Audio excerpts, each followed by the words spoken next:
Chapter 15. Hey, half a sandwich. It's salami. Look over there. Is that a jujube? Pizza! Pizza! Part of the crust. And it's one of those stuffed crusts. Fortunately, one thing we always have plenty of in the Wildlife Rehabilitation Center, also known as my barn, is seagulls. We acquired the seagull DNA. Then the four of us, with Tobias watching from the high rafters, morphed into the new bodies. I have been a bird before. An osprey, to be exact. One of the types of hawk. But gulls are different in some ways. For one thing, they are scavengers, not predators. So as we took wing and flew in a rush of white from the open hayloft, I noticed different things, felt different things. My seagull mind was not searching for mice or scurrying animals. It was much more open-minded. My seagull intelligence looked for anything that could even possibly be food. Fortunately, the gull brains were close enough to the other bird brains we'd all experienced that it was fairly easy to control them. We didn't waste a lot of time getting started. Although, once we did get started, everyone was constantly pointing out food. Hey, look. French fries on the ground. Whoa, that's half a Three Musketeers bar by that car. Ooh, look at the dumpster behind that McDonald's. Sometimes, you just have to accept the animal's basic mindset and go with it. There's the beach, Jake said, as we flapped and soared and flapped some more.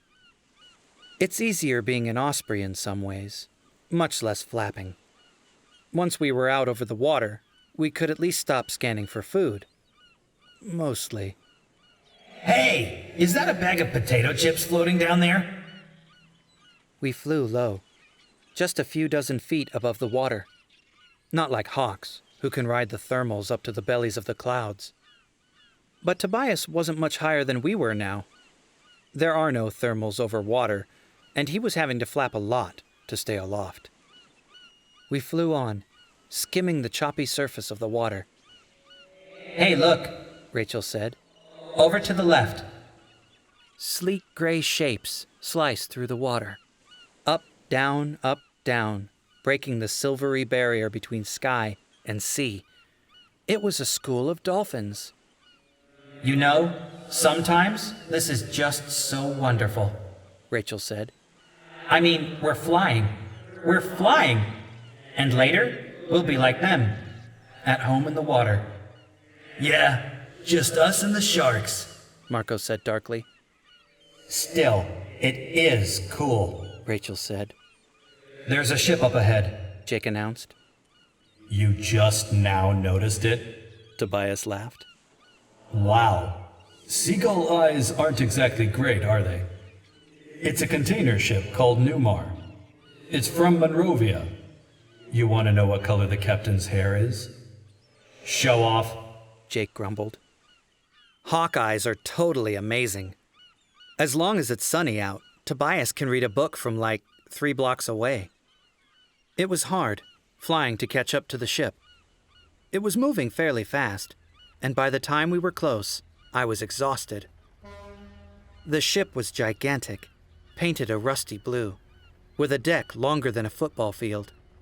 The superstructure was all crammed toward the back.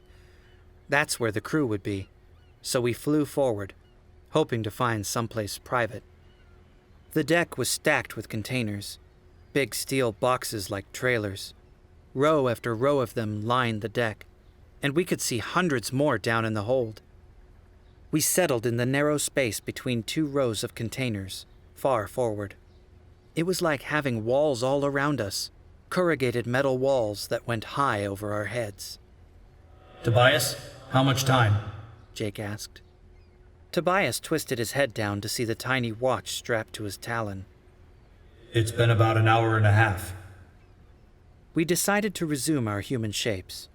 The space between the rows of containers was even narrower when we were fully human again. It's chilly out here, I said. The steel deck was cold beneath my bare feet, and even though the sun was high in the sky, We were in shadow. Man, I swear, this is the worst thing about morphing, Marco said. Can someone please figure out how to morph shoes and maybe a sweater? Come on, Cassie, you're the morphing genius. I'm sick of these morphing outfits. But you look so cute in spandex, Rachel teased him. Plus, they aren't exactly fashionable.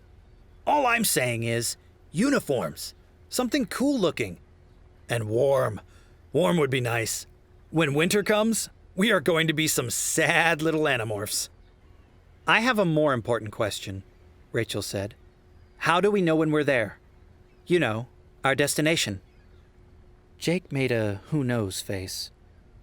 I figure this ship is going like, 20 miles per hour?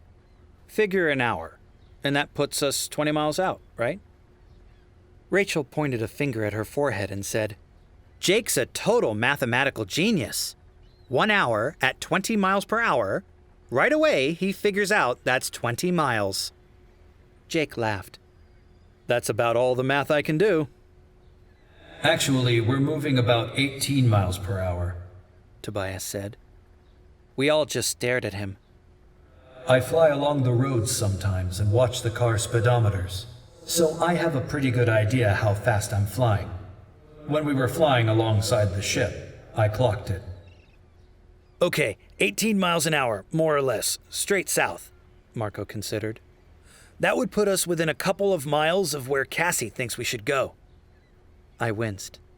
Every time anyone said something about me deciding where to go or what to do, it made me nervous. I'd better head back, Tobias said regretfully. I don't want to try and fly 18 miles back without a rest. And if I stay on this ship, I'll end up in Singapore. Singapore? Rachel asked. Yeah, I read the captain's log as we were flying alongside. That's where they're heading. Tobias flew off, leaving us the little watch. It was extremely dull waiting for an hour, with nothing to do but try and guess what was in the big containers all around us. On the other hand, we knew what we had to do next would definitely not be boring. So basically, we were happy to just be bored for a while, huddling together to stay warm in the whipping ocean breeze. After a long time, Jake checked the watch. It's been about an hour. Cassie, what do you think? I don't know, I admitted. I guess I was hoping that when I was back in Dolphin Morph, I would be able to make sense of more of the details the whale communicated to me. It was mostly images, and some of the images were about sounds and currents and water temperatures and stuff you can't see from the surface. Jake thought for a moment. Oh well, now is as good as any time, I guess. Let's head for the side. We stood up, uncramping our cold, stiff legs and arms. We moved along the row of containers toward the left side of the ship. The port side, as they say. We reached the side. There was a solid steel railing that ran all around, about waist high. Jake checked to see if we would be in view of the bridge, and we headed forward a little more to a blind spot where no one should see us. The four of us leaned over the rail and looked down at the water. It looked like it was 1,000,000 miles below. Marco whistled. Man, that is some high dive. No big deal for a seagull or a dolphin, but a mighty long way for a human, I agreed.